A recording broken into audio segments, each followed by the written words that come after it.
My name is Samira Khan. I am 28 years old. I was born in Lahore, Pakistan. I work as a journalist. I cover social and cultural stories for newspapers and magazines. But let me tell you something. My life was never really mine. I grew up in a conservative Muslim family. Very conservative. The kind where every word you speak is watched. Every step you take is measured. Every breath you breathe must follow the rules. From the moment I could walk, I heard the call to prayer 5 times a day. The sound echoed from the minaret near our house. It was beautiful, yes, but it was also a reminder that I belonged to something bigger than myself, something that controlled every part of my day. My father was strict. My mother was stricter. They taught me to pray in Arabic. They taught me to cover my head. They taught me to never question what was written in our holy book. I was a good daughter. I followed every rule. I memorized the verses they told me to memorize. I fasted when I was supposed to fast. I prayed when I was supposed to pray. But even as a little girl, something felt wrong. I loved to write. Words came to me like water flows down a mountain. Natural, easy, free. When I wrote, I felt alive. When I wrote, I felt like myself. But when I prayed, when I followed the rituals, when I repeated the same words in a language I barely understood, I felt empty. My parents were proud when I became a journalist. Finally, their daughter had a respectable job. Finally, I could use my writing to serve our community. But the emptiness grew. Every story I wrote felt hollow. Every article I published felt like it had no real purpose. I was writing words, but they had no life in them. At night, after finishing my work, I would sit by my window and look at the stars. I would wonder if there was something more. Something beyond the prayers and the rules and the fear. But I never dared to speak these thoughts out loud. In my family, questions were dangerous. In my community, doubt was sin. So I kept writing. I kept praying. I kept following the path that was chosen for me. But deep inside, my heart was crying out for something I could not name. The rules were everywhere. In every corner of my life. I could not leave the house without telling my father where I was going. I could not talk to men who were not my relatives. I could not wear clothes that showed my arms or my hair. When I walked down the street, I had to keep my eyes down. When I sat in the mosque, I had to stay behind the curtain with the other women. I could not laugh too loud. I could not ask too many questions. I could not dream too big. My mother watched me like a hawk. She counted the minutes when I came home late from work. She checked my phone to see who I was calling. She read my articles to make sure I was not writing anything inappropriate. Samira, she would say, you are a Muslim woman. You have duties. You have limits. I remember the day I wanted to interview a Christian family for a story about minorities in Pakistan.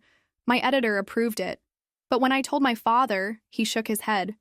No daughter of mine will enter a Christian house, he said. Find another story. I argued with him. Just a little. I told him it was my job. I told him it was important. He looked at me with eyes full of disappointment. Have I not taught you anything? These people are lost. They worship a man instead of Allah. You do not need to understand them. You need to stay away from them. That night, I could not sleep. I kept thinking about what he said. I kept wondering why I was not allowed to even talk to people who believed differently. But I could not ask these questions. Not out loud. My friends at work were different. Some of them were more liberal. Some of them drank tea with Christians and Hindus. Some of them even had Christian friends. But when they talked about these things, they whispered. They looked around to make sure no one was listening. Even in my workplace, even among journalists who were supposed to seek truth, there were invisible walls. There were things you could say and things you could not say. I started to feel like I was living in a box. A beautiful box, maybe. A box decorated with prayers and traditions and family love, but still a box. Every morning, I woke up and put on my hijab. Every day, I followed the same routine. Every evening, I came home to the same questions and the same expectations. My writing was suffering. I could feel it. My articles were becoming safe, boring, predictable.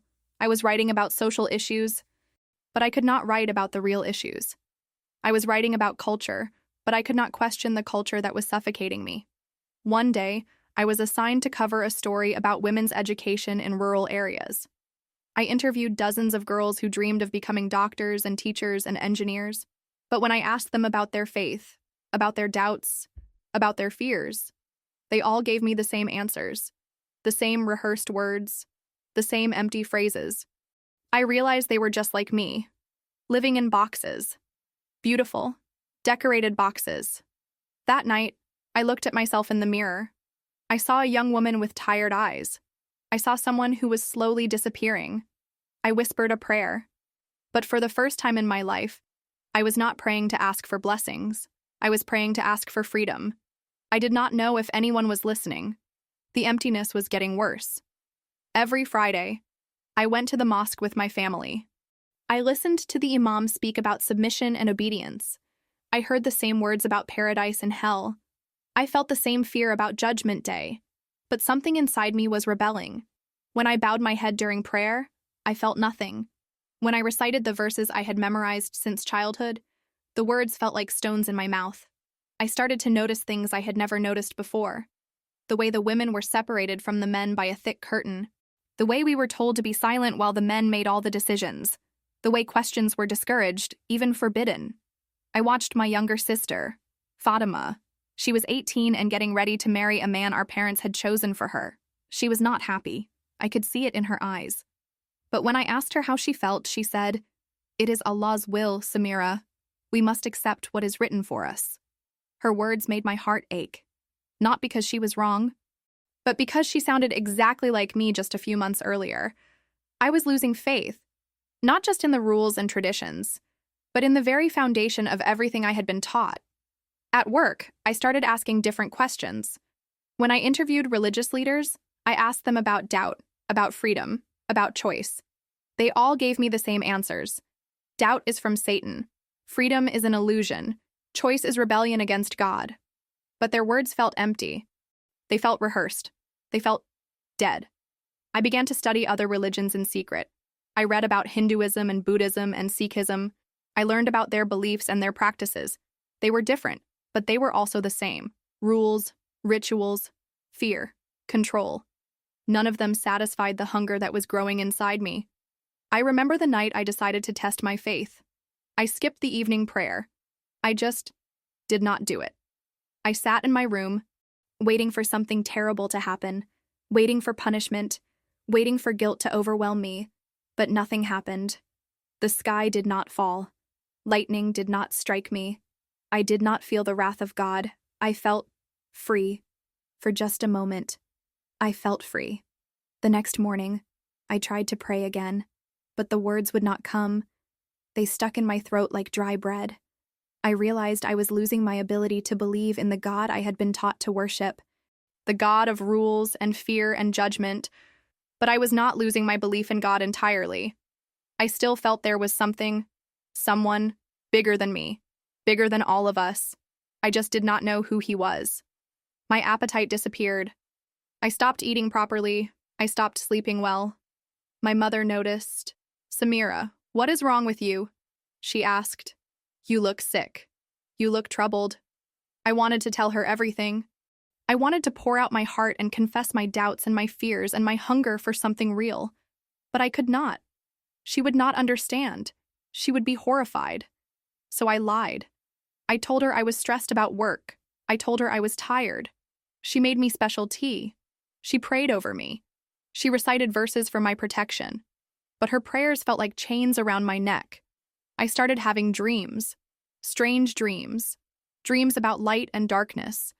Dreams about roads that led nowhere. Dreams about doors that were locked from the inside. In one dream, I was walking in a desert. I was thirsty. So thirsty. I saw wells everywhere.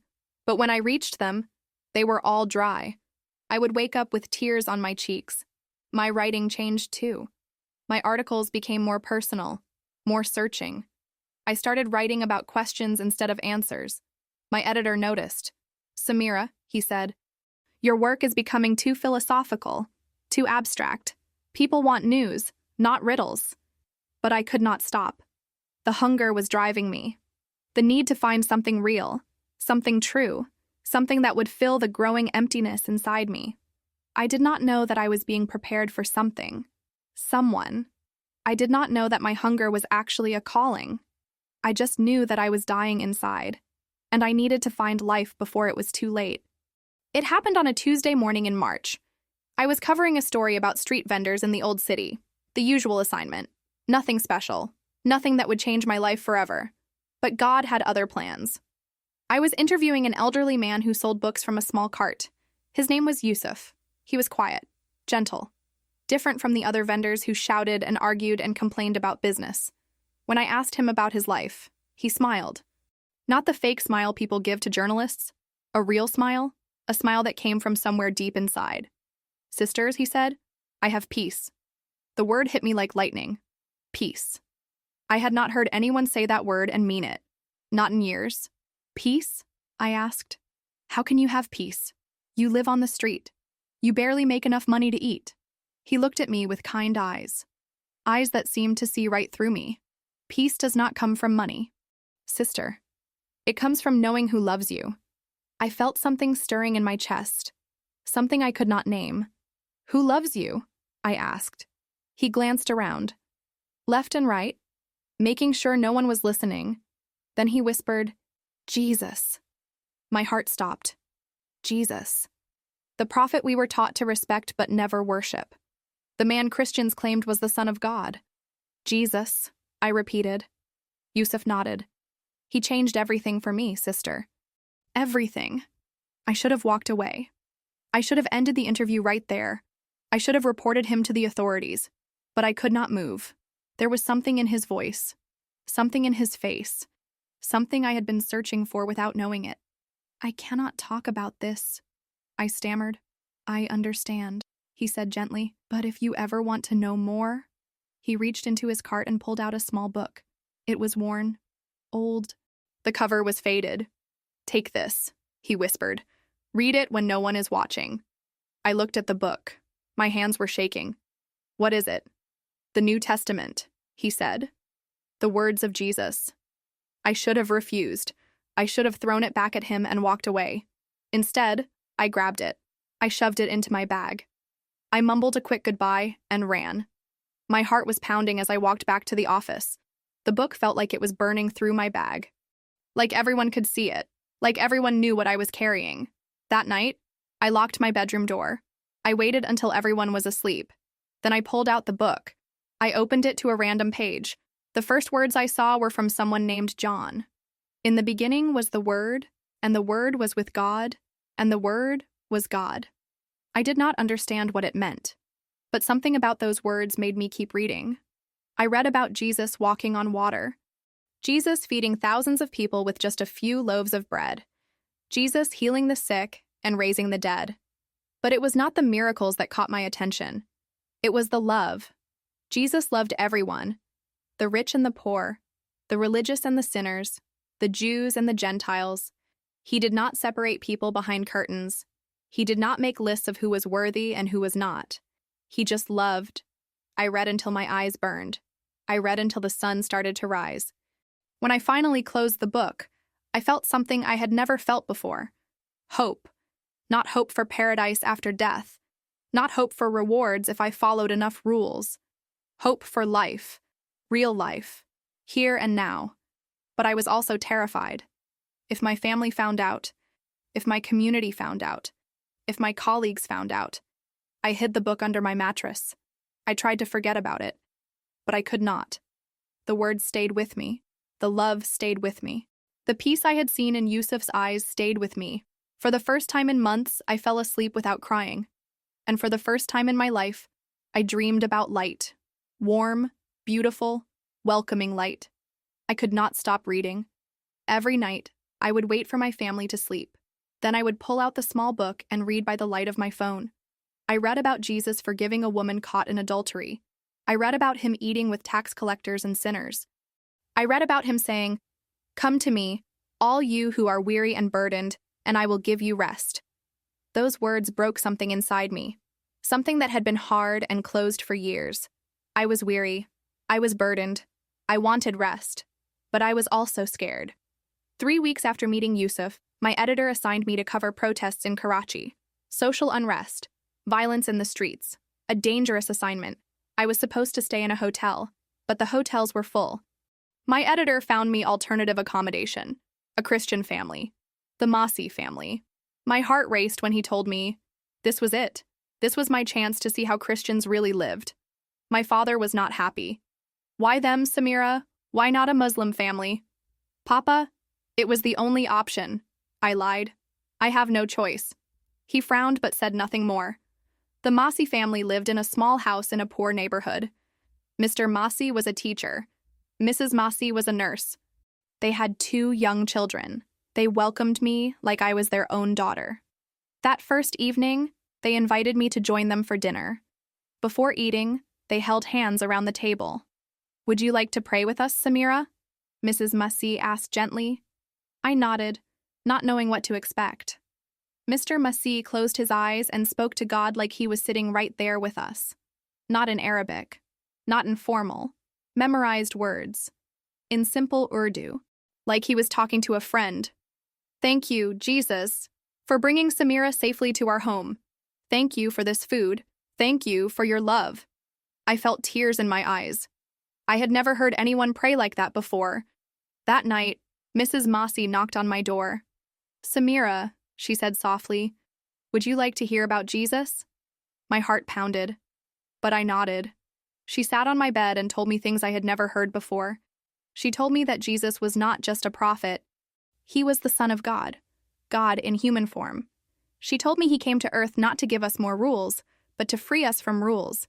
He died for our sins, Samira, she whispered. All of them, past, present, and future. We don't have to earn his love. We already have it. I cried that night.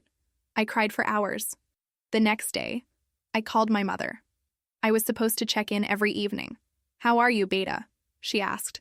I'm fine, Mama, I said. But my voice sounded different, lighter. She noticed immediately. Are you sure you're fine?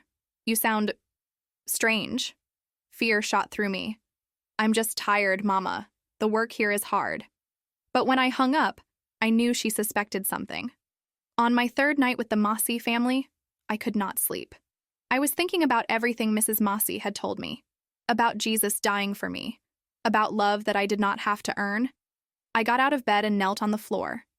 Jesus, I whispered, if you are real, if you really love me, please show me. I fell asleep on my knees, and then I had the dream. I was standing in complete darkness. I could not see my own hands. I could not see anything. Then, suddenly, there was light. Bright, warm, beautiful light. In the middle of the light, I saw a man. His face was kind. His eyes were full of love. He stretched out his hand toward me. I am the way, the truth, and the life, he said. His voice was gentle but powerful, like thunder and whisper at the same time. I tried to speak, but no words came out. Samira, he said, and my heart melted. I have been waiting for you. I woke up crying, deep, soul-shaking sobs.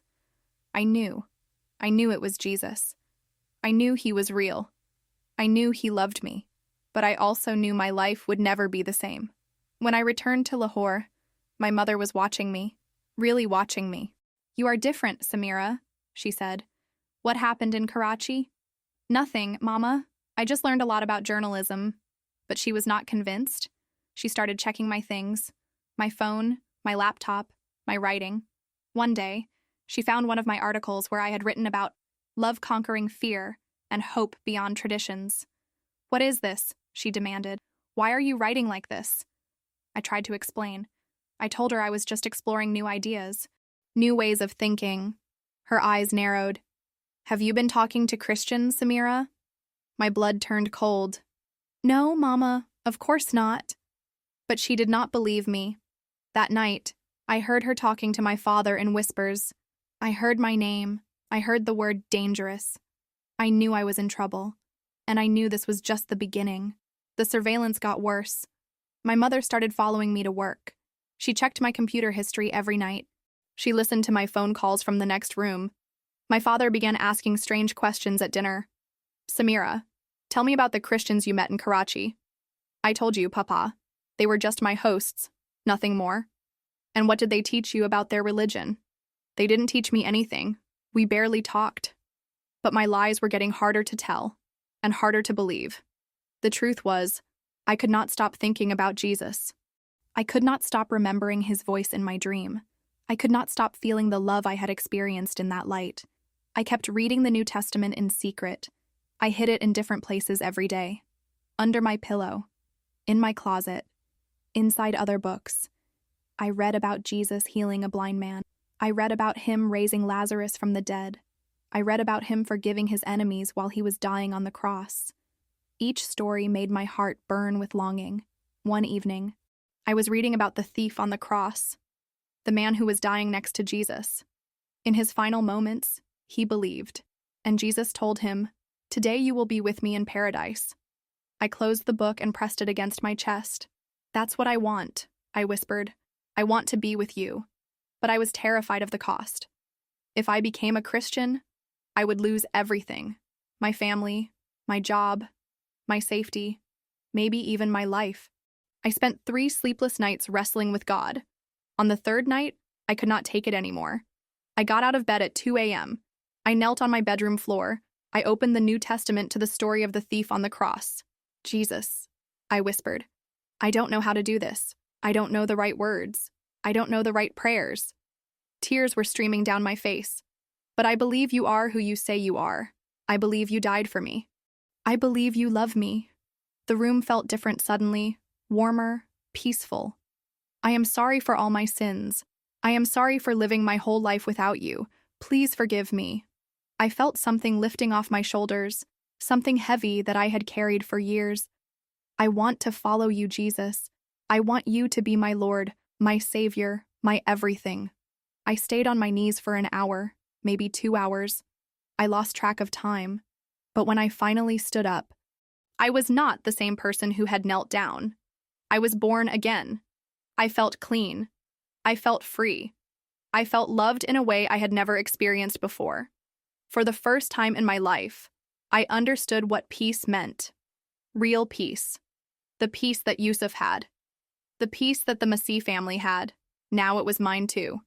The next morning, my mother noticed immediately. "What happened to you?" she asked. "You look different." I almost told her everything. The words were right there on my tongue. But something held me back. Not fear this time. Wisdom. I had a good night's sleep. "Mama?" She stared at me for a long moment. Then she shook her head and walked away. Over the next few weeks, I felt Jesus changing me from the inside. My anger disappeared. My bitterness melted away. Even my fear began to fade. I started writing differently. My articles became more hopeful, more focused on love and forgiveness and second chances. People noticed. "Samira, your writing has changed," my editor said. "It's better, more alive." I smiled. I knew why.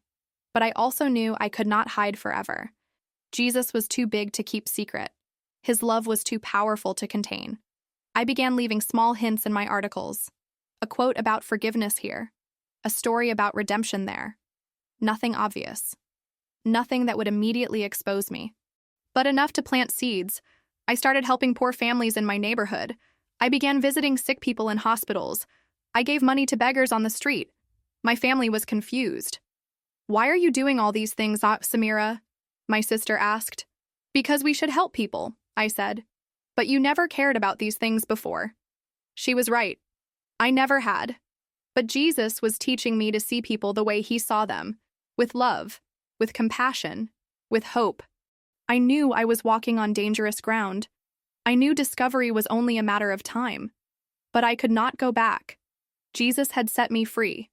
And free people cannot pretend to be slaves forever. I could not stay silent much longer. Jesus was changing everything about me. My heart, my mind, my purpose. I began writing more boldly. I started sharing stories about forgiveness and grace on my social media. I wrote articles about hope that transcends religion and love that breaks down barriers. I thought I was being subtle. I thought I was being careful. I was wrong. 3 months after giving my life to Jesus, everything exploded. A colleague at work saw one of my posts. A post where I had quoted Jesus without saying his name. A quote about loving your enemies. "Samira," he said, "this sounds like Christian talk." My heart stopped, but I tried to laugh it off. It's just philosophy, I said. Just ideas about peace. But he was suspicious. He started watching me, asking questions, checking my work. Within a week, the rumors started spreading. Samira Khan is becoming a Christian. Samira Khan is a blasphemer. Samira Khan has betrayed Islam. My editor called me into his office. Samira, people are saying things about you. Dangerous things. Tell me they are not true. I looked into his eyes. I saw fear there. Fear for me. Fear for himself. Fear for his newspaper. What if they are true? I asked quietly. His face went white. Samira, no, you cannot be serious. Do you know what this means? Do you know what they will do to you? But I had made my choice. I could not deny Jesus, not after everything he had done for me. That afternoon, someone reported me to the authorities and to the mob. I was leaving an interview when I saw them. 20 people, maybe 30, standing outside the building where I had been working. They saw me coming. There she is, someone shouted. The blasphemer. I tried to walk around them. I tried to get to my car, but they surrounded me. Blasphemer, they screamed. Traitor, kafir. Hands grabbed me, pushed me. Someone spit in my face. The heat was suffocating. The noise was deafening. I could not breathe. I thought I was going to die. But in that moment, in the middle of the chaos and the hatred and the violence, I felt something impossible. Peace. The same peace I had felt the night I gave my life to Jesus. The same peace I had seen in Yusuf's eyes. Jesus was with me. In the mob, in the danger, in the terror, I was not alone. Suddenly, someone grabbed my arm, a man I had never seen before.